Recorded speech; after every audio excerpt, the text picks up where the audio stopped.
Welcome to the Power of Prayer and Meditation, a reflection on a song of prayer, which is an addendum to the Course in Miracles.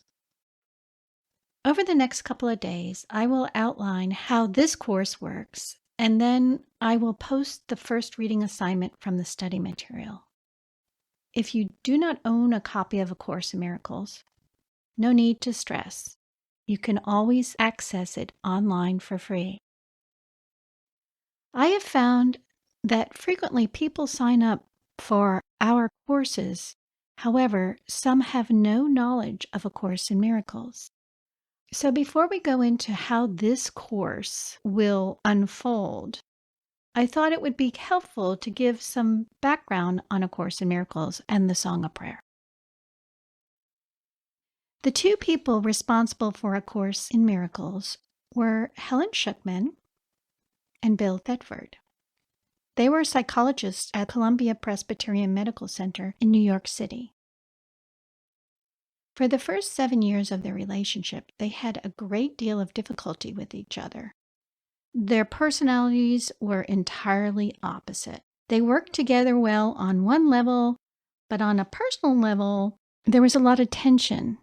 Not only was there difficulty because of their own relationship, but they had difficulty with other members of their department and other departments within the medical center.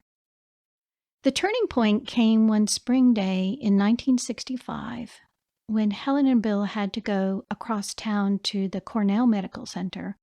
These were usually ugly affairs with a lot of competitiveness and backbiting.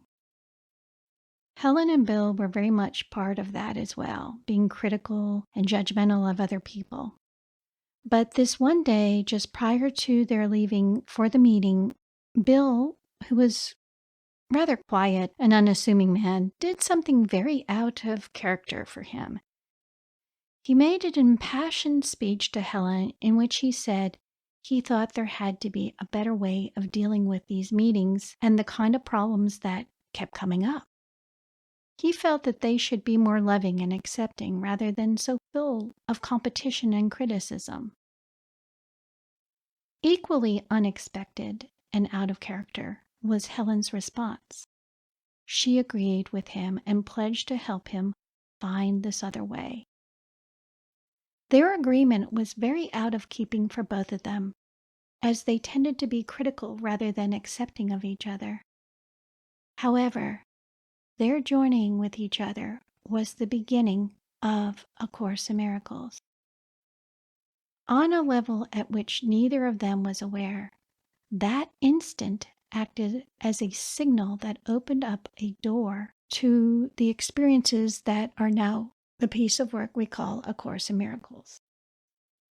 From a literary point of view, a stumbling block that most students run into is the way in which A Course in Miracles is written. Specifically, the fact that it is written on so many levels. Each time you go through the course, you will see something new, perhaps you have never seen before. However, the difficulty the writing presents is not the real problem most students have with the course. Students will struggle with the message, not how it's written, but what it says.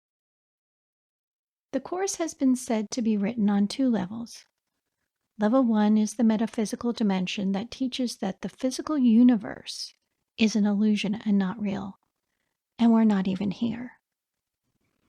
Given the fact that we very much believe we are here, this is not a practical way to try to understand and live the principles of the course.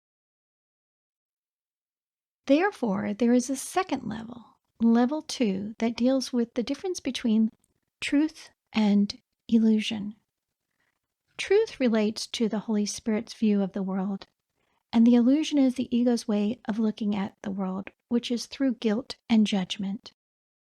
The Song of Prayer was a pamphlet, also taken by Helen, that was written after the Course in Miracles was completed. As was their custom, Bill and Helen asked the Holy Spirit's guidance on everything, from how to deal with a relationship or situation down to where is the best place to buy a good pair of pantyhose. After a while, Ken Wapnick, a student of the Course and an eventual teacher of the Course in Miracles, pointed out to Helen that this process seemed a little hollow. The fact that we could just sit around asking and receiving answers, although not wrong, just appeared a little like a vending machine. If our whole journey of incarnation can be summed up by pushing the Holy Spirit button, why bother having our human experience? Helen agreed with this statement, and the Song of Prayer was written. In the Song of Prayer, Jesus speaks of our spiritual process being like climbing a ladder. The bottom rung of the ladder reflects the identification with the physical and our experience as a body in the material world. The ladder's top rung reflects the end of the journey, the joining with God, and everything else in oneness. When we achieve this state, the ladder disappears and we are back in heaven, a place that we never left.